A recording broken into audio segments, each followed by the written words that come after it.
আসসালামু আলাইকুম। পৃথিবীর যে যে প্রান্ত থেকে দেখছেন, যেখান থেকে দেখছেন, সবাইকে সালাম ও শুভেচ্ছা জানাচ্ছি। আসসালামু আলাইকুম। আসুন আজকে আমরা দেখি যে জঙ্গি ইউনূস কেন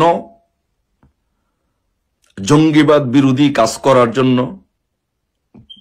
প্রধানমন্ত্রী শেখ হাসিনা সহ যারা জঙ্গিবাদ বিরোধী অভিযানে যুক্ত ছিলেন, যারা জঙ্গিবাদকে না বলেছিলেন, তাদের পিছনে কেন লেগেছেন এবং তাদেরকে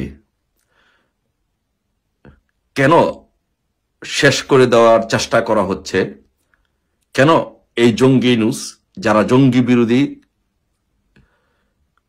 কাজে সবসময় অ্যাক্টিভ থেকেছেন এবং জঙ্গি বিরোধী অবস্থান নিয়েছিলেন, কেন তাদেরকে এই জঙ্গি ইউনূস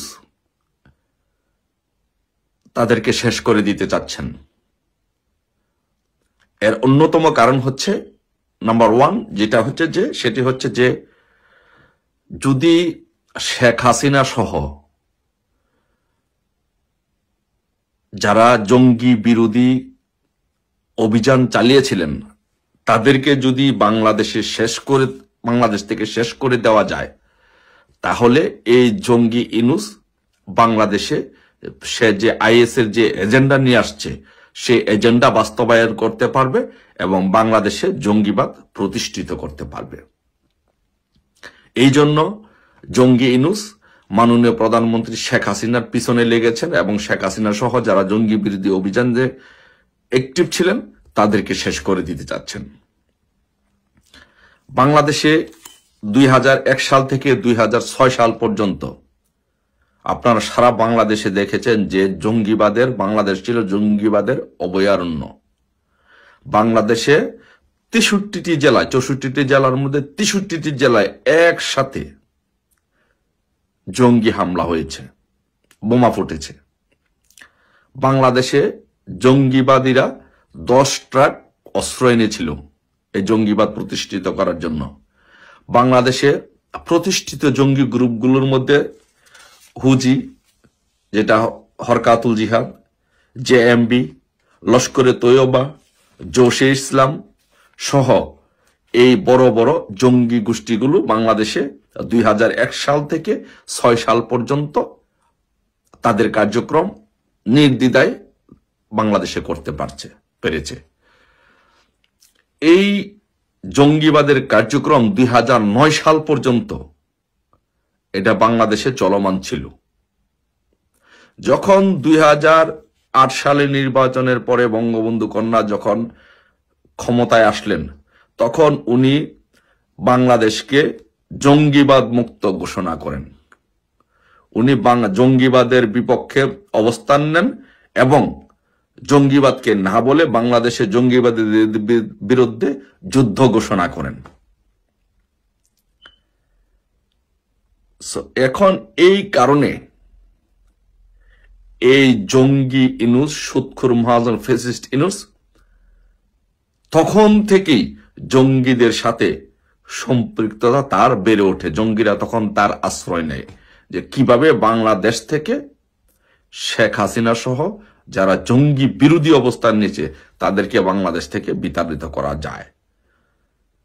তারপরে শেখ হাসিনা 2008 সালে নির্বাচনে বিজয়ী হয়ে এসে ঘোষণা করেন যে বাংলাদেশকে জঙ্গিবাদের প্ল্যাটফর্ম হিসাবে ব্যবহার করা যাবে না।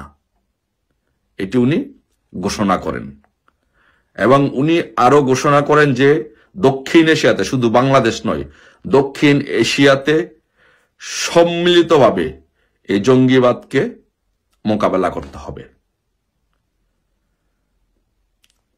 যার জন্য শেখ হাসিনা আসার পর এইসব যত জঙ্গিবাদী কার্যক্রম আছে এই জঙ্গিবাদী কার্যক্রমগুলো বাংলাদেশ থেকে বন্ধ হয়ে যায়।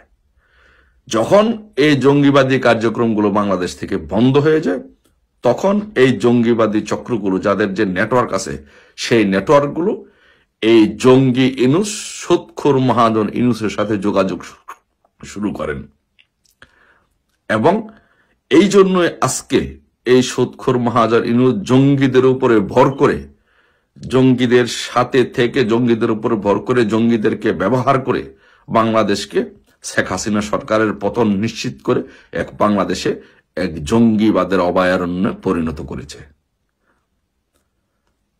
ব্রিটিশ হাই কমিশনার যে ছিলেন, সাবেক যে ব্রিটিশ হাই কমিশনার ছিলেন জেমস এফ মরিয়াটি, উনি উইকিলিক্সে কিন্তু এই শেখ হাসিনার জঙ্গি বিরোধী অভিযানের প্রশংসা করেছেন এবং বলেছেন যে বাংলাদেশ থেকে জঙ্গিবাদ বিতরণের জন্য শেখ হাসিনা সরকার, আওয়ামী লীগ সরকার কিভাবে কাজ করেছেন, সফলতার সহিত কাজ করেছেন। উনি জেমস এফ মরিয়াটি এটার উইকিলিক্সে এটার প্রশংসা করেছেন। আপনারা দেখেছেন একজন ব্রিটিশ হাই কমিশনার আনোয়ার চৌধুরীর উপরে সিলেটের শাহজালাল মাজারে জিয়ারত করতে যখন গিয়েছিলেন তার উপরে কিভাবে হামলা করা হয়েছিল। এর কি বিচার হয়েছে? বিচার হয় না। এরকম বাংলাদেশে বিএনপি জামাত আমলে যে জঙ্গিদের উত্থান হয়েছিল, অসংখ্য জঙ্গি হামলা হয়েছিল, কিন্তু আওয়ামী লীগ সরকার যখন ক্ষমতায় আসছে, যখনই কোনো জঙ্গি মাথা চারা দেওয়ার চেষ্টা করা হয়েছে তখনই তাদেরকে একদম মূল উপড়ে ফেলার চেষ্টা করা হয়েছে।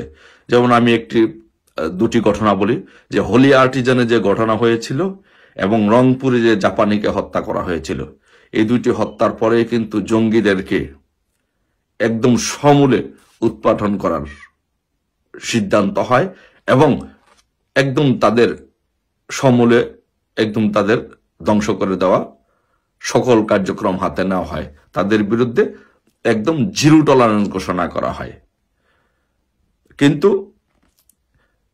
শেখ হাসিনার এত প্রচেষ্টা সত্ত্বেও এই জঙ্গি ইনুস, সুৎখুর মহাজন ইনুস, ফ্যাসিস্ট স্বৈর শাসক ইনুস, তাদেরকে আন্তর্জাতিকভাবে তার একটি নেটওয়ার্ক থাকার কারণে, তাদেরকে মদত দেওয়ার কারণে, তাদেরকে লজিস্টিক সাপোর্ট দেওয়ার কারণে এই জঙ্গিবাদকে বাংলাদেশ থেকে একেবারে শেষ করে দেওয়া সম্ভব হয়নি। আপনারা দেখেছেন যে মেজর জিয়া নামে একজন অবসরপ্রাপ্ত মেজর এই জঙ্গিবাদের সাথে জড়িত ছিল।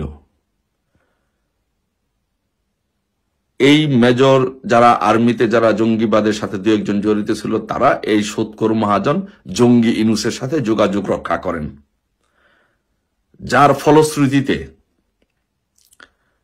এই 5 তারিখের পরে জঙ্গি ইনুস বাহিনী তারা ক্ষমতা দখল করে সকল জঙ্গিদেরকে বাংলাদেশে কোনো আইন আদালত নিয়ম কানুনের তোয়াক্কা না করে সারা বাংলাদেশ থেকে এই জঙ্গিদেরকে ছেড়ে দেন।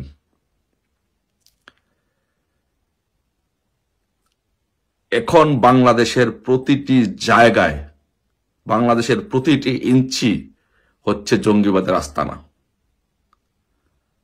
এই জঙ্গি ইনুস, সুৎখোর ফ্যাসিস্ট স্বৈরশাসক ইনুস